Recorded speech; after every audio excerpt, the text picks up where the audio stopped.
Motorcycle history has always been a passion of mine. Pre-internet days, I literally had dozens of books on the subject and probably hundreds of classic bike type magazines. Sadly, nearly all of them are gone now. They take up too much space and the internet can be far more convenient. Triumph have always marketed the water-cooled Bonnevilles as a premium product. Their idea of a faithful reproduction of a bike from days gone by. But the devil's in the detail, and sometimes I look at parts of these bikes and I feel as though Triumph have let us down. And I know, speaking with MOTONE Customs over the last couple of years, they certainly feel the same way. The humble steering nut is something that we don't give an awful lot of thought to. But arguably it is the centrepiece of the whole steering apparatus. Right from early motorcycles and certainly through into the 60s, these were often comparatively decorative items compared to what we're used to seeing today. I remember reading once that they were commonly made from brass that was chrome plated,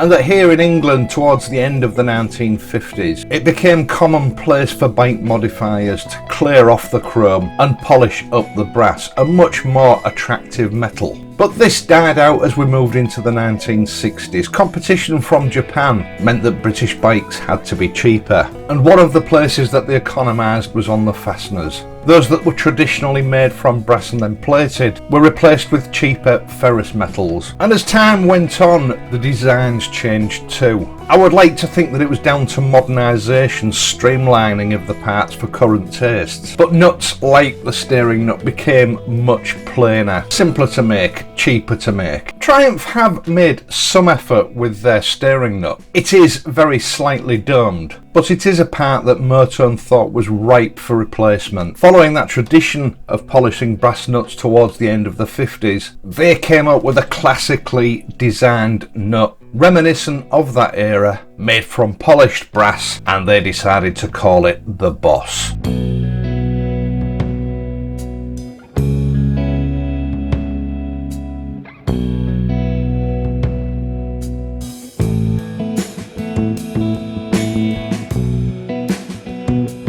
MOTONE tell me that they spent many hours studying contemporary catalogues and photographs of classic motorcycles, looking for the ultimate steering nut design, something which would epitomise the late 1950s. And they came up with this prestigious shouldered dome nut design, which I think is just about perfect. Nothing like this in the size required is commercially produced anymore, so they had to design and make it from scratch. It's made from the finest quality engineering brass, known for both its weather resistance and its structural integrity. CNC machined for uniformity and then hand polished to this glorious high gloss lustre. Triumph used the same nut for all the water-cooled Bonnevilles, so this will fit every bike from the Street Twin right up to the Speed Twin. Now this nut is part of the structural makeup of the bike, and I know some people may be apprehensive of fitting it.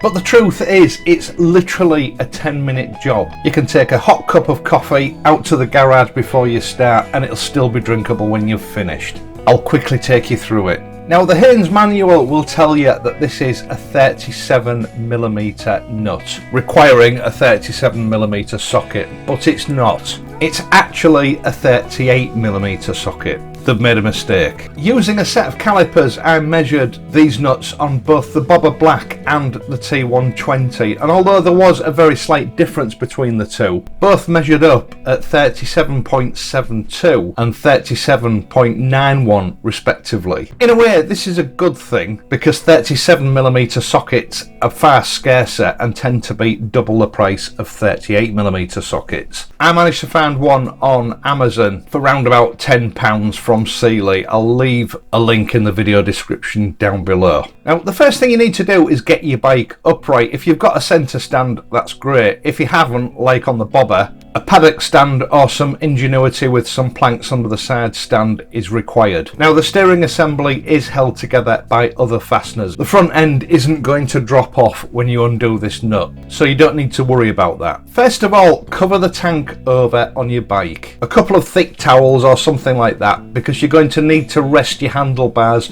on the tank in order to be able to get at this nut. Next, carefully undo the handlebar clamps. In the case of a bobber it was a 6mm Allen key, and loosen them off in a star rotational pattern. This just makes sure that the pressure on the handlebar is released evenly. Once your clamps are off, put them to one side and then remove the handlebar from the cradles and gently rest it on top of those towels on your tank. The cables and wires coming from your switch gear will keep it in place, but obviously just make sure that it's steady and secure before you move on to the next bit. Then take your 38mm socket and a suitable breaker bar or ratchet. Turn the front wheel all the way to a left lock. Put something like a workshop wipe over the steering nut just to protect it from being scratched. You may want to reuse it in the future. And then loosen it off and remove it. You're now halfway there.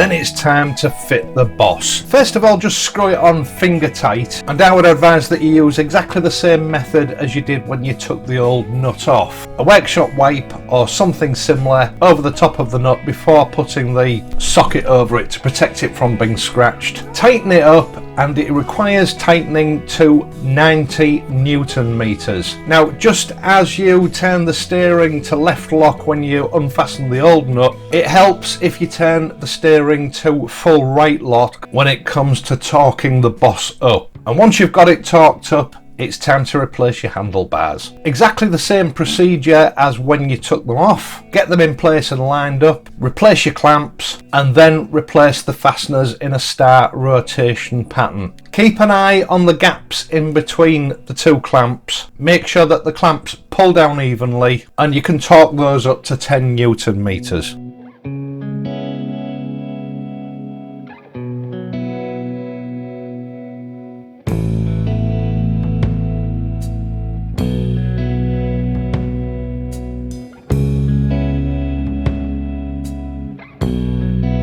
As I said, this is a really easy job that takes just about 10 minutes. The boss is one of those accessories that doesn't look much on its own, but it makes such an impact to the bike once it's been fitted. It quite literally oozes quality and brings the tone of the bike up even further. I'm really glad that MOTONE have made this part. These kind of things are often ignored by other custom parts companies, and it's attention to detail with parts like this that really do set a build apart as being more complete than the run-of-the-mill builds. Right, that's it for this week. I hope you've enjoyed this video and found it useful. If you have, please leave a like and subscribe to my channel. I'll leave a link to MOTONE's site for the boss in the video description down below, as I said before, along with that 38mm socket. I will of course be back next week, so until then, ride safely and I'll see you soon.